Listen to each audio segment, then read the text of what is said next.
Hey guys, welcome back to another Tech Guru video. I'm here within Photoshop CC and I'm going to show you guys how to quickly and easily save an image with a transparent background. So that means no background whatsoever. This is good if you're trying to drop an image on top of another image or you're working in a project that has lots of images. It's always good to have transparent backgrounds, especially when working with online stuff and websites. So what you're going to need to do is open your image up within Photoshop. Double click on the layer in the layers panel over there to the right, and then the layer mode will come open and you'll just click OK. That will unlock the layer. So the reason why we did that is if you see the little lock over here by your layer, that means the layer is locked. So we want to unlock that. So double click on it and then hit OK there. Rename the layer if you want to.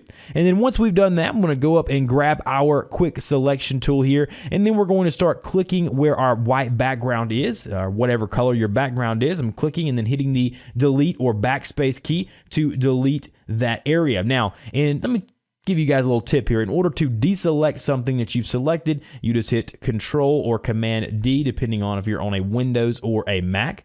Now, once we've done that, you'll see here, you see the checkered lines in the background there. That means that the background is indeed transparent. So if you see that, you are good to go. Again, depending on the color or the details in your image, you may have to go and refine the edge a little bit. But once we've done that, there are a couple other steps we want to take.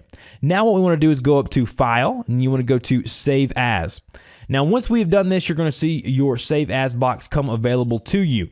Depending on where you want to save it on your computer, choose that over on the left-hand or right-hand side, and then name your document or image. And then what we want to do is we want to save this as a .png file. This is the best when it comes to transparent images. Save it as a .png file. Once you're done with that, go ahead and hit the Save button there. And then once we are done, it says, gives you some PNG options here.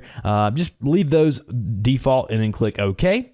And then once we have done that, our image will now be saved. So once we have done that, I'm going to show you a little trick here just to prove to you that the image is indeed transparent. So I'll be right back.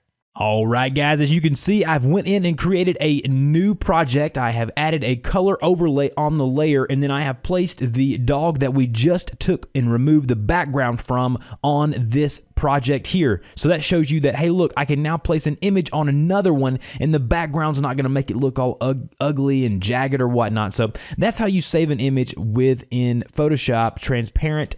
Save it again as a .png file. I really hope this helped you guys out. If it did help me out, click that thumbs up button down below. Look forward to hearing you guys in the comment box below. Subscribe for more great content, and I will see you guys next time.